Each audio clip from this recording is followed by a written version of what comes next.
Друзья и гости нашего канала, прошу вас подписаться на канал, чтобы не пропустить много интересного, что в дальнейшем мы планируем делать для вас. Также настоятельно рекомендую досмотреть до конца, чтобы узнать, как поступил начальник охраны. В браке с Колей мы уже 12 лет, и последние 5 лет это просто невыносимо. Когда у нас появились близнецы, быт совсем поглотил нас. Денег стало не хватать, работа отнимала почти все время, и мужа я видела только ближе к ночи, и то ненадолго. А дальше сон, ведь ему рано вставать. После декрета и я вошла в этот ритм, и также пропадала на работе. Мои родители сидели с детьми, а мы с мужем пытались решить финансовые и все остальные проблемы, которых скопилась огромная гора. В такой жизни наши отношения с мужем совсем сошли на нет.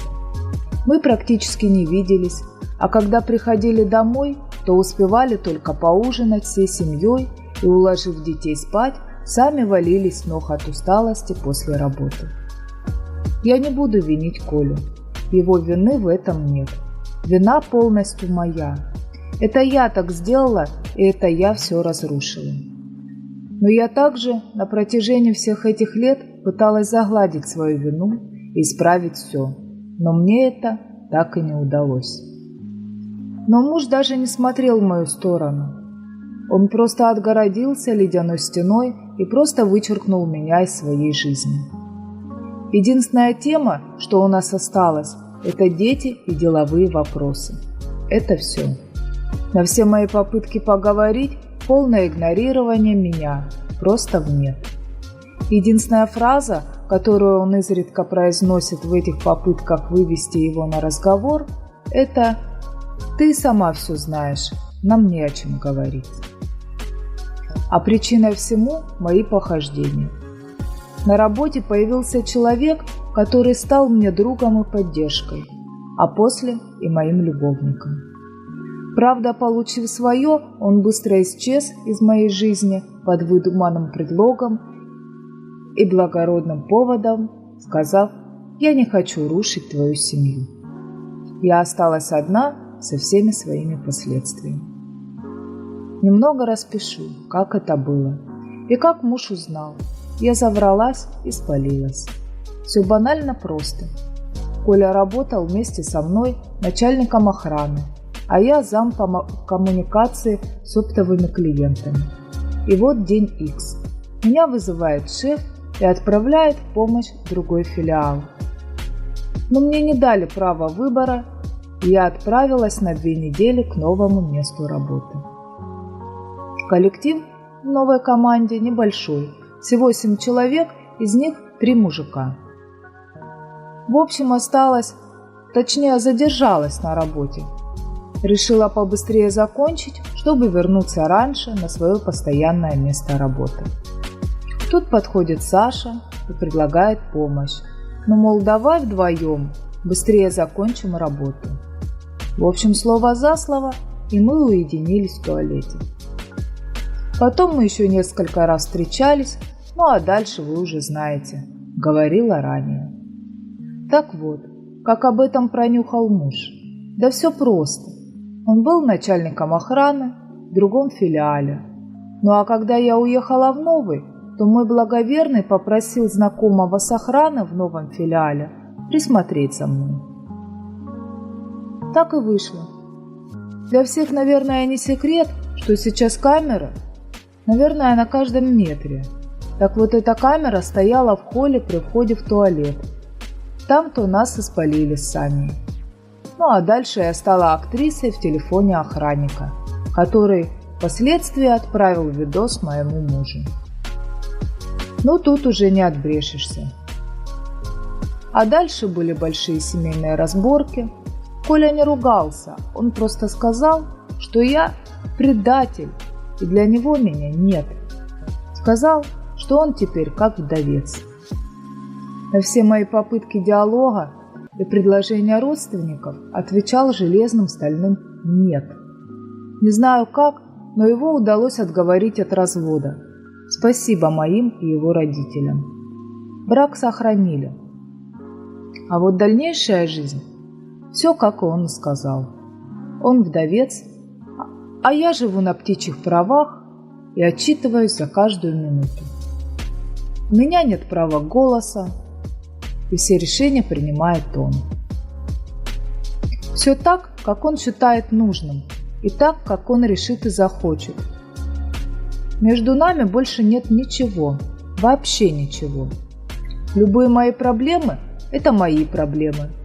Семья они не касаются, и решать их я должна сама, как хочу и как могу.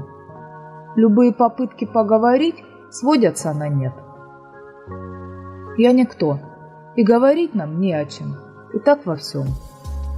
Все праздники сводятся к одному – сухое, короткое «поздравляю» и все. Полное игнорирование.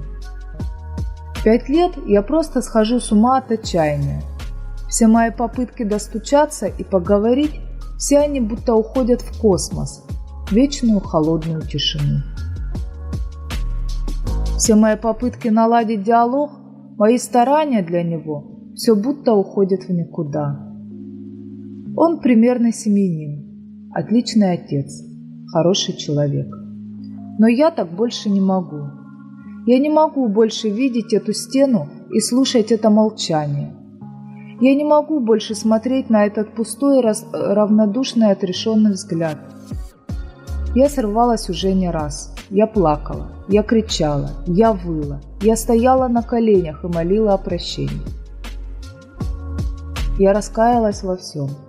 А в ответ команда прекратить и не устраивать спектаклей. И не надо позориться. Я не знаю, что мне делать. Я так больше не могу. Слез уже нет. А эта тишина и безразличие меня просто угнетают. И я уже серьезно думаю о разводе. All right, everyone's presentations are done. Nick, the manager, said as he tried to move the discussion forward. Excuse me, I haven't. I recently found out something. Nick interrupted me and began to speak. There's apparently someone in this department who didn't graduate high school and is just a part-timer. Meetings should be for employees only. Absolutely right. His lackey, Mike, of course, agreed with Nick. I'm leaving. After leaving the meeting room, I started to shut down my computer. I noticed that an email had arrived, not in my personal inbox, but in the company's shared email. Thinking, there's no point in speaking up, no one will listen, I went home quietly. The next day, I heard a commotion from Nick's desk. He was staring at his computer screen, his face pale. Nick! Is something wrong? Mike looked at the screen with him. And he turned even paler than Nick. Why is he so angry? Knowing the reason for Mike's distress, I thought to myself, serves them right. My name is Adam. My mother passed away when I was in the 9th grade, and I was raised by my father. Well, you could hardly call it being raised. After my mother passed, my father changed. He drowned his sorrows in alcohol, and though he still went to work, he squandered our living expenses on horse racing. Because of that, I had to start working part-time as soon as I entered high school. Every month, I went to the convenience store with bills in hand that couldn't be auto-deducted from my father's account. Even though I endured it because I didn't want to be alone, I reached my limit in my 2nd year of high school and dropped out. I found a live-in job at a distant inn. Thank you for everything. The day I left home, my father, still staring at the TV, spoke. Take care. That was our last conversation. Back then, 18 wasn't the age of majority, so I needed my father's permission to work, and I couldn't hide my place of employment. Yet, my father never visited me even once.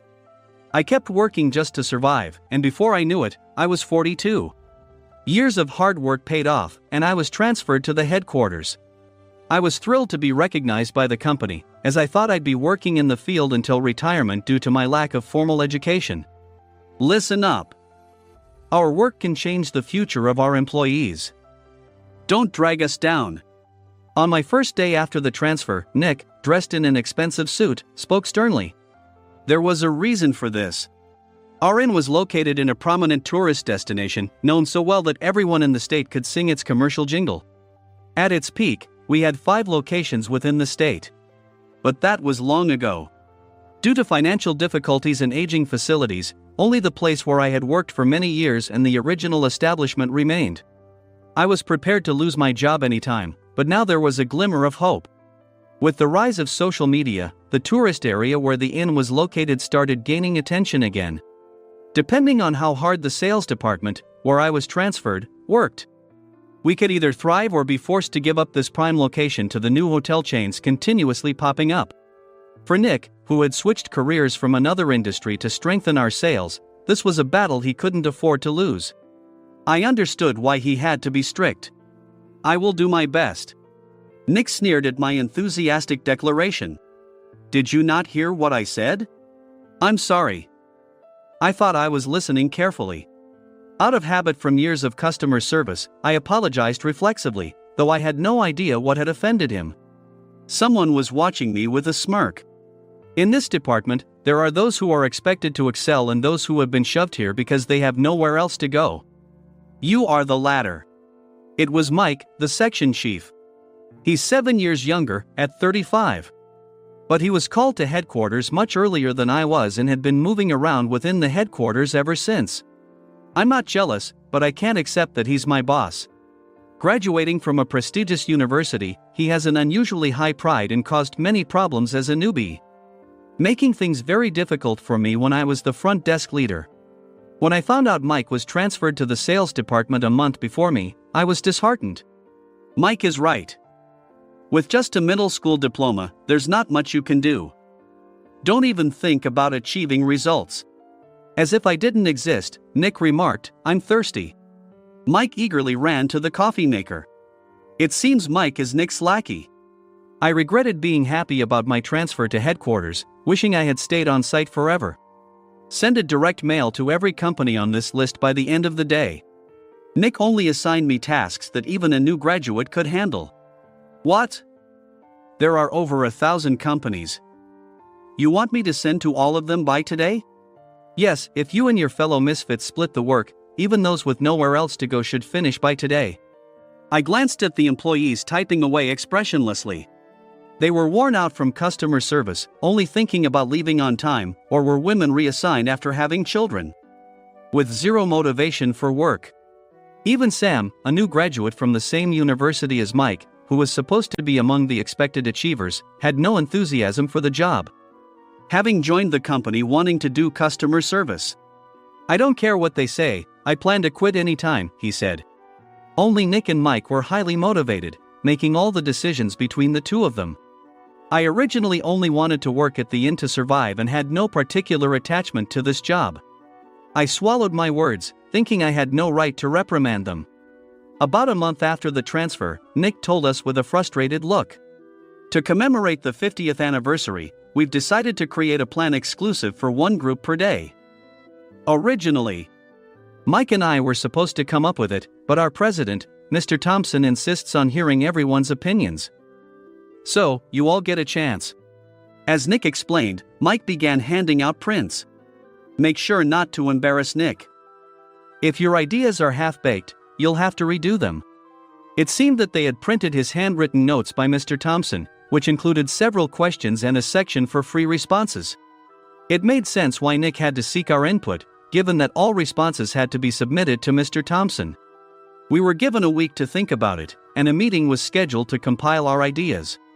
My plan is to let guests enjoy both the old and modern America. Nick began the presentations. Guests would watch a master confectioner at a nearby traditional sweet shop make sweets in front of them. The welcome drink would be premium tea in a bottle. Nick's plan was certainly attractive. After his presentation, Nick called on us to present in the order we were seated. Just as I stood up for my turn. "All right, everyone's presentations are done." "Excuse me, I haven't. I recently found out something." Nick interrupted me. "There's someone in this department who didn't graduate high school and is just a part-timer." He was likely talking about me. I joined the company as a part-timer and was made a full-time employee when I turned 20. That was 20 years ago, so Nick and Mike probably had no chance to know until recently. Meetings should be for employees only. Absolutely right. After that, Nick kept creating opportunities to solicit everyone's opinions, purposefully excluding me from speaking. The meeting unexpectedly heated up and went past the scheduled end time. A few people asked to leave, and the discussion continued with the remaining few. Still here? Normally, you'd leave in that situation. Though I had no attachment to the job initially, hearing kind words from customers made me want to make them happier. For someone like me, with nowhere to go, the inn was my home and customer service was my life. I felt pathetic about my current self.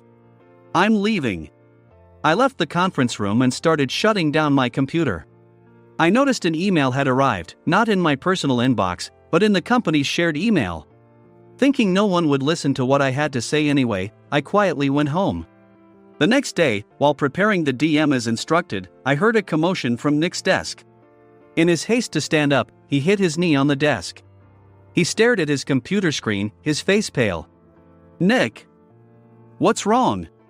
Mike, thinking he should be the first to rush over, approached Nick while still wearing his coat.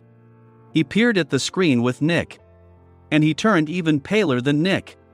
Why is he so angry? Who is responsible for this company? Nick, more irritated than ever, asked, and Mike answered without checking. Probably Sam. Sam wasn't there because he was attending a morning training session for new hires. Nick gave up on getting angry and returned his gaze to the screen. They were looking at an email that arrived right after the end of the working day yesterday. Apparently, no one, including me, had checked it before leaving. The email was from a large company that used us for their annual employee trips. The president and executives of that company also frequently used our services personally. President of the company, Mr. Mason himself, had declared that neither he nor his company would ever use our services again. Well, some companies cancel their employee trips or stop using our services due to financial struggles. Let's just move on. Mike kept wiping the sweat from his forehead with a handkerchief. Knowing why Mike was so agitated, I quietly watched their interaction. Do you know how much revenue we get from that company? We can find other guests to fill the rooms, but we'll lose the banquet costs, gift shop revenue, rental car fees, and more. Moreover, the gifts were supposed to be prepared by the traditional confectionery shop involved in Nick's proposed plan. If it's known that we incurred such a huge loss at this critical time, Nick's position in the company would be jeopardized. Nick took a deep breath, seemingly trying to calm himself. All right, Mike. Go to New York right now and apologize to Mr. Mason. What? You're coming with me, right? I have urgent work to do. I trust you, which is why I'm entrusting this to you. Please. Mike, believing Nick's sincerity, agreed with a determined look on his face, saying, yes. That's Nick for you. Even if Mike went to apologize, Nick would shift all the blame onto him if the client didn't change their mind. Well, it was Mike's fault to begin with, so it served him right. About 3 hours later, Sam answered a call from somewhere and repeatedly apologized, saying, I'm very sorry. Everyone watched to see what was happening. After ending the call, he informed Nick with a weary tone. When Mike arrived at the client's company, he only made things worse, further infuriating Mr. Mason. He was demanding, get his boss here immediately. It was no wonder Sam was exhausted, dealing with such a call right after returning from training. What is that idiot doing? All right, Adam, you're coming with me. If sacrificing Mike didn't work, then I must be next. Normally, I'd want to refuse at all costs, but I saw an opportunity in this situation. If I can be of assistance, I'd be happy to join you. I immediately followed Nick, and we flew to New York. When we introduced ourselves at the reception, it became clear how serious the situation was.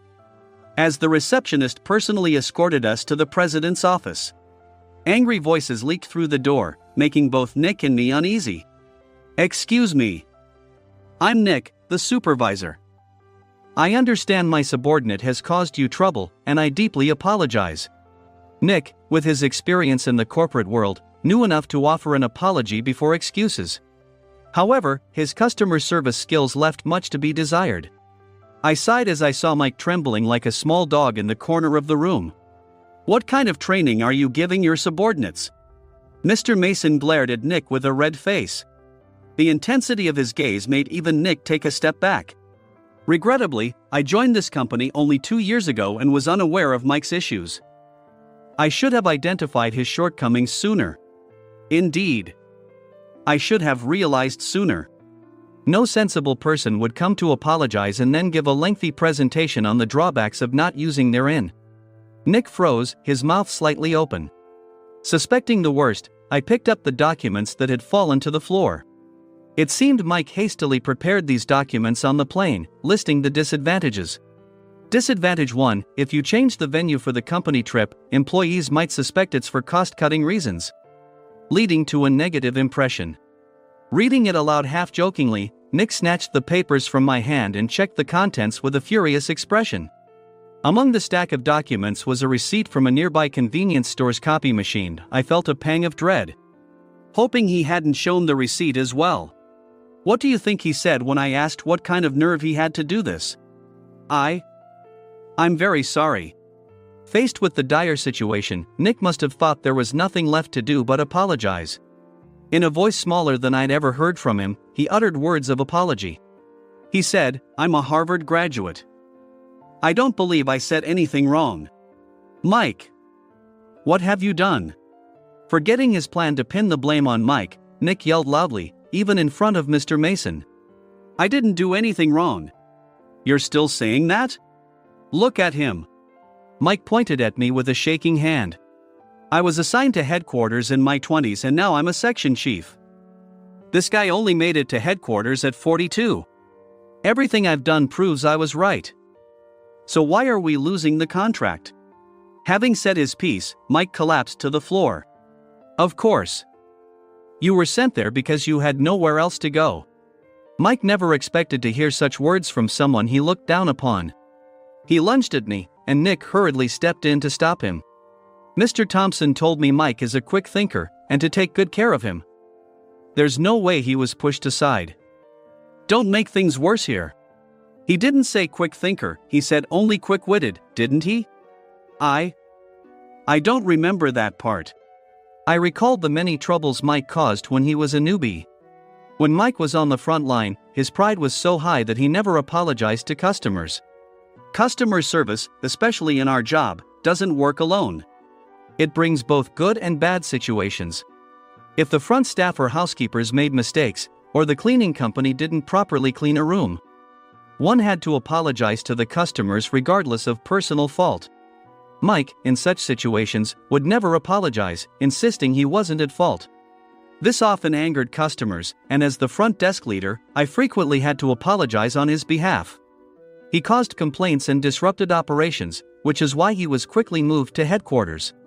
In departments where he didn't interact directly with customers, his quick thinking was beneficial and things went well. But it seemed his flaws were starting to show. Corporate reservations are supposed to be entered into the system by the sales representative. But a quick check yesterday revealed that more than 10 items were missing from the client's reservation. The handover document clearly stated what needed to be prepared.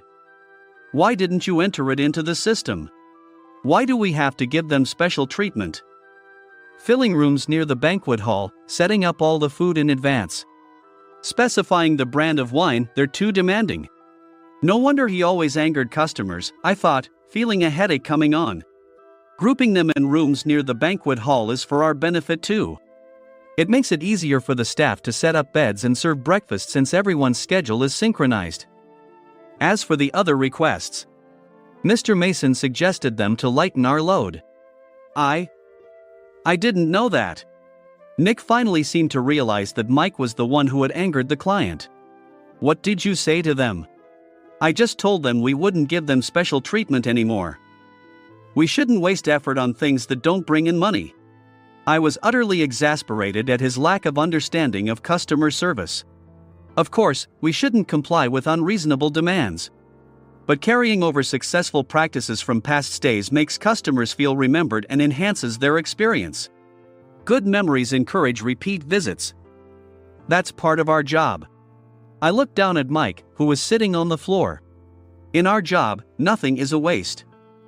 Mr. Thompson likely moved you to the sales department, hoping you'd finally understand this. How do you think he feels now that you failed to meet his expectations? Mike, tears in his eyes, fled the president's office. I was amazed he still hadn't apologized. You have it tough, Adam. It's okay, we're all employees of the same company. I deeply apologize for this disrespectful incident. Especially after all the care you've shown us. If it weren't for you, Adam, I really would have stopped staying here. When I heard you were moving to the sales department, I was willing to reconsider if you handled it. Seeing us talk so amicably, Nick's face contorted. Do you two know each other? Adam's service is excellent. I always requested him specifically. Normally, we don't accept specific staff requests, but we made an exception for Mr. Mason, adjusting my shifts accordingly.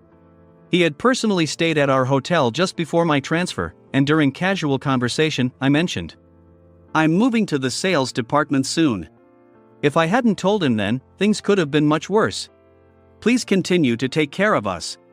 I look forward to it. On the return flight, Nick awkwardly offered me a can of beer. It's still working hours. Of course, I had no intention of forgiving him for a single beer.